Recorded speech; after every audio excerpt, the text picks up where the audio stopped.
وسلم ان کو کیسے بھولیں گے؟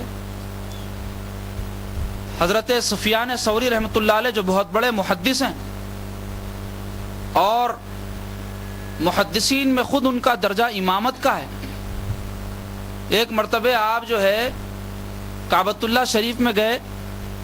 طواف کعبہ کر رہے ہیں، تو آپ دیکھیں کہ ایک نوجوان ہے جو کعبۃ اللہ شریف کا طواف کر رہا اور طواف کے دوران جیسے دعائیں پڑھی جاتی ہیں، کلمہ تمجید پڑھا جاتا ہے، وہ سب کچھ بھی نہیں پڑھ رہا اور خالی درود شریف پڑھتے جا رہا۔ تو حضرت کو حیرت ہوئی کہ بھائی انہیں کوئی دوسری دعائیں وغیرہ کیوں نہیں پڑھ رہا۔ جب طواف ختم ہوا تو حضرت پوچھے کہ میاں میں نے ایک بات دیکھی کہ تم جو ہے کثرت سے درود شریف پڑھ رہے تھے اور طواف کے دوران کوئی دعائیں نہیں کر رہے تھے۔ تو اس نے پوچھا کہ آپ کون ہیں؟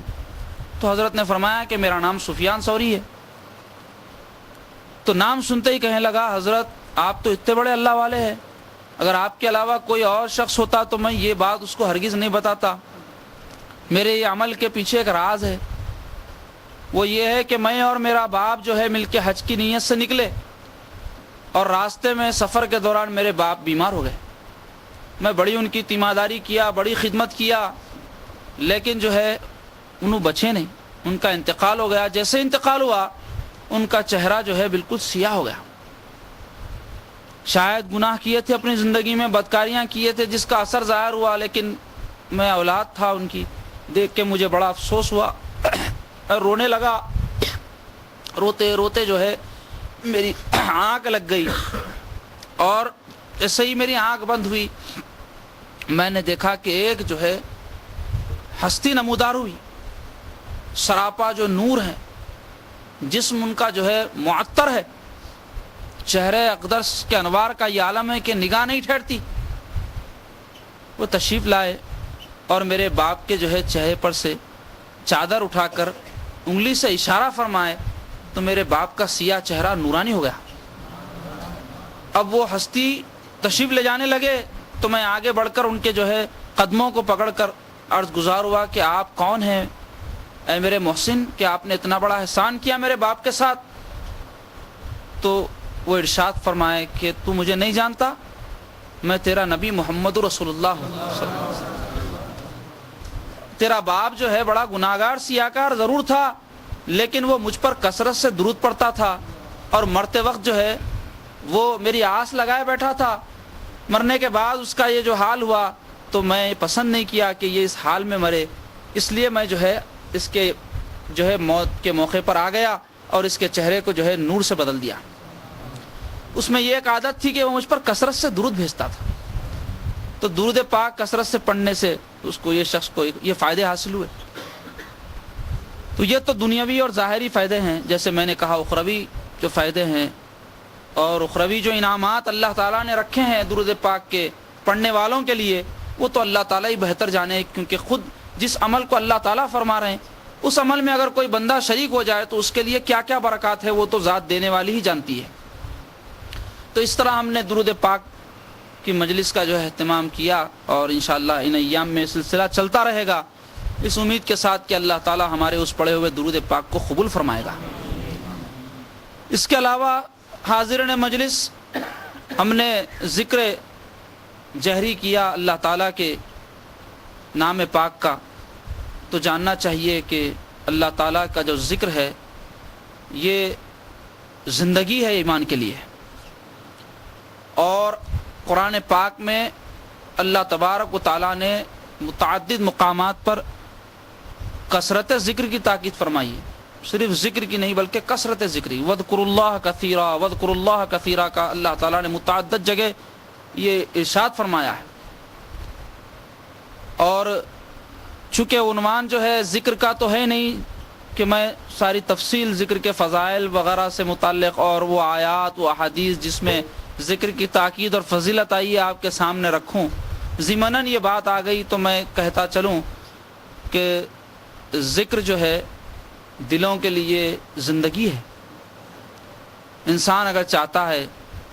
کہ اس کو اطمینان قلبی نصیب ہو تو اللہ تعالیٰ کا یہ اعلان ہے، الا بذکر اللہ تطمئن القلوب، خبردار ہو جاؤ کہ اللہ کے ذکر سے ہی دلوں کا اطمینان ہے۔ اب ہماری حالت یہ ہے کہ ہم مادی چیزوں میں اپنے لیے سکون تلاش کرتے ہیں، ہم سمجھتے ہیں کہ دولت ہم کو شاید سکون عطا کرے گی، عزت ہم کو سکون عطا کرے گی، اہل و عیال ہم کو سکون عطا کریں گے، اچھے گھر ہم کو سکون عطا کریں گے. یہ چیزوں میں بھی اللہ تعالیٰ نے ضرور کچھ نہ کچھ سکون رکھا ہے، لیکن مستقل سکون ان چیزوں میں نہیں رہتا. مثلا آدمی نیا گھر جب بناتا ہے تو نیا جب تک رہتا ہے تو اس کو بڑی خوشی اور مسرت رہتی ہے اور اس کو بڑی شادمانی حاصل ہوتی ہے، لیکن گھر جیسے جیسے پرانا ہو جاتا ہے اس کو جو خوشی ہے وہ بھی پرانی ہوتی جاتی ہے. ایسے ہی مال و دولت جو مادی چیز ہے، انسان جو ہے اس کی حرص اور اس کی حصول کی طلب میں کیا کیا جو ہے مشکلات اور کیا کیا طریقے اختیار نہیں کرتا، لیکن وہ اس کو لمبی زندگی تو عطا نہیں کر سکتی جو ہمیشہ ہمیشہ والی ہو، نہ ہی وہ دولت اس کو دائمی سکون عطا کر سکتی. ہاں اگر اس دولت کو اس نے اللہ اور اللہ کے رسول پاک صلی اللہ علیہ وسلم کے احکام کی روشنی میں اللہ کی راہ میں خرچ کیا، حقوق کی ادائیگی میں خرچ کیا، کار خیر میں خرچ کیا، تو ضرور وہ اس کو دنیا میں بھی اطمینان قلبی نصیب کرتی ہے اور آخرت میں بھی اجر عظیم عطا کرتی ہے. لیکن مادی چیز ہے، دائمی جو ہے سکون اپنے نفس پر اس کو خرچ کرنے سے آدمی کو حاصل نہیں ہوتا. تو اس طرح جتنی مادی چیزیں ہیں یہ سب فانی ہے، اور فانی چیز انسان کو اطمینان قلبی دائمی طور پہ عطا نہیں کرتی. اللہ کا ذکر اس ذات پاک کا ذکر ہے جو حی ہے، ہمیشہ ہمیشہ سے زندہ اور ہمیشہ ہمیشہ زندہ رہنے والا ہے، بلکہ ایسا زندہ ہے کہ دوسروں کو زندگی بخشنے والا ہے. اس ذات پاک کا جب کوئی ذکر کرتا ہے تو اس کا دل بھی زندہ ہو جاتا ہے، اور جب تک وہ ذکر میں مشغول رہتا ہے اللہ تعالیٰ کی رحمتیں اس پر نازل ہوتی رہتی ہیں. حدیث پاک میں ہے کہ جہاں اللہ تعالیٰ کے ذکر کی محفلیں ہوتی ہیں وہاں پر اللہ تعالیٰ کے وہ فرشتے جو سیاح یعنی گھومنے پھرنے والے ہیں ادھر ادھر، وہ گھومتے ہوئے گزرتے ہیں تو جہاں ذکر کی محفل ہوتی ہیں وہاں ان کو نور نظر آتا ہے، تو وہ آسمان سے اس مجلس کے قریب آ جاتے ہیں اور اپنے جو ہے پروں سے اس پر سایہ کر دیتے ہیں. اور جب لوٹ کر آسمانوں میں جاتے ہیں تو حق تبارک و تعالیٰ ان سے پوچھتا ہے کہ میرے فرشتوں کہاں گئے تھے، جبکہ اللہ تعالیٰ ہر چیز جانتے ہیں کہ کس نے کیا کیا، اس کا ہر فعل اور عمل کیا رہا، لیکن پھر بھی پوچھتے ہیں کہ فرشتوں تم کہاں گئے تھے. تو فرشتے عرض کرتے ہیں مولا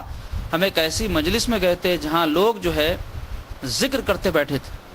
تو حق تعالیٰ پوچھتے ہیں کس چیز کا ذکر کر رہے تھے، ذکر کے معنی یاد کے ہوتے ہیں، کیا چیز کو یاد کر رہے تو فرشتے عرض کرتے ہیں مولا تعالیٰ وہ جہنم کو یاد کر رہے تھے، اس کے عذابوں کو یاد کر رہے تھے، اس کی ہولناکیوں کو یاد کر رہے تھے. تو حق تعالیٰ ارشاد فرماتے ہیں کہ میرے فرشتوں کیا ان لوگوں نے جہنم کو دیکھ رکھا ہے؟ تو فرشتے عرض کرتے مولا تعالیٰ وہ جہنم کو دیکھے نہیں. تو حق تعالیٰ فرماتے ہیں کہ اگر وہ دیکھ لیتے تو کیا کرتے، بغیر دیکھے اتنا ذکر کر رہے ہیں. تو فرشتے عرض کرتے مولا اگر وہ دیکھ لیتے تو جہنم سے اور زیادہ ڈرتے اور زیادہ اس کا تذکرہ کرتے. پھر حق تعالیٰ جو ہے ارشاد فرماتے ہیں